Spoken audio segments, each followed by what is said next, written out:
Olivier Boucal, ministre de la fonction publique et de la réforme du service public,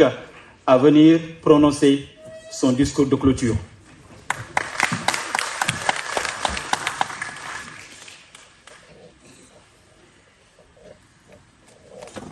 Je voudrais tout d'abord rendre grâce au Tout-Puissant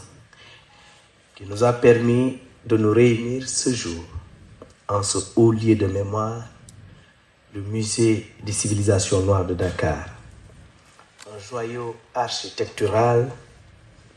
symbole de notre riche patrimoine culturel et historique, pour le lancement des concertations nationales pour la réforme du service public. Je souhaiterais également exprimer toute ma gratitude au président de la République, son Excellence, Monsieur Bassirou Diomaye Diakhar Faye, et à son Premier ministre, Monsieur Ousmane Sonko, pour l'importance qu'ils accordent à cet événement majeur pour le futur de notre service public. Je remercie également toutes ces autorités, ancien Premier ministre, ancien ministre de la fonction publique et professeurs émérites,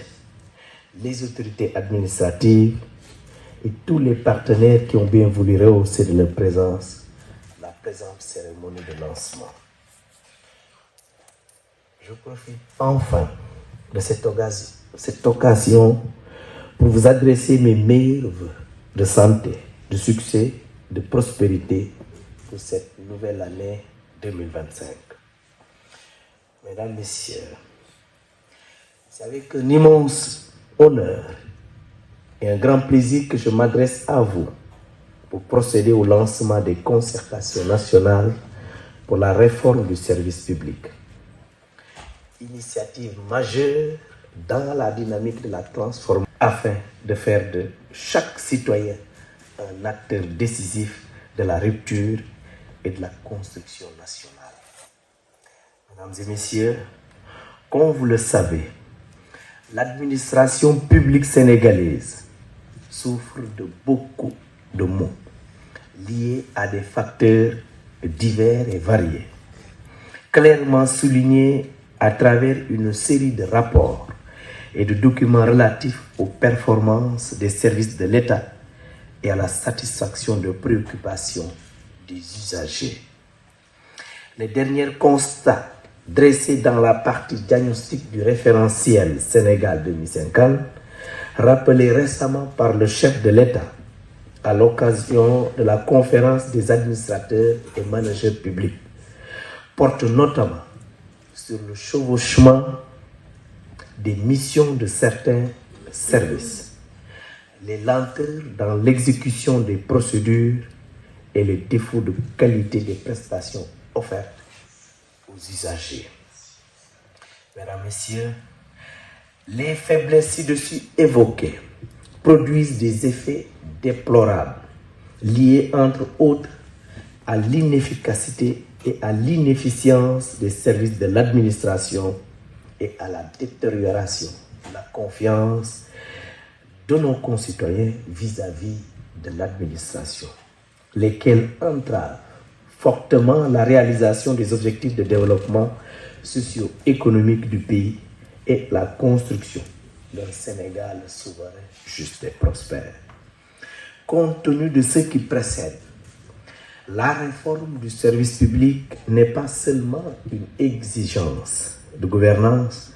pour une action publique plus efficace. C'est un impératif moral,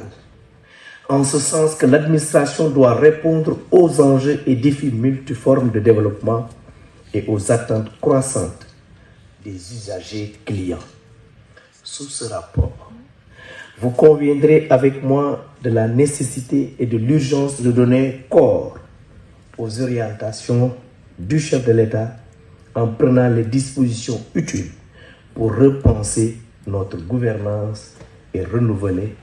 notre administration. Tel est l'objet de la journée qui nous réunit aujourd'hui, qui marque le démarrage officiel des concertations nationales pour la réforme du service public. Mesdames et messieurs, les travaux de concertation nationale permettront de procéder au diagnostic profond de l'administration et de, je cite, repenser les méthodes et modes de gouvernance des affaires publiques au service de l'usager. Fin de citation, conformément aux instructions de Monsieur le Premier ministre. La démarche qui sera adoptée à cet effet sera axée sur une démarche participative de co-construction qui sera déroulée à travers plusieurs plateformes d'échange impliquant les différents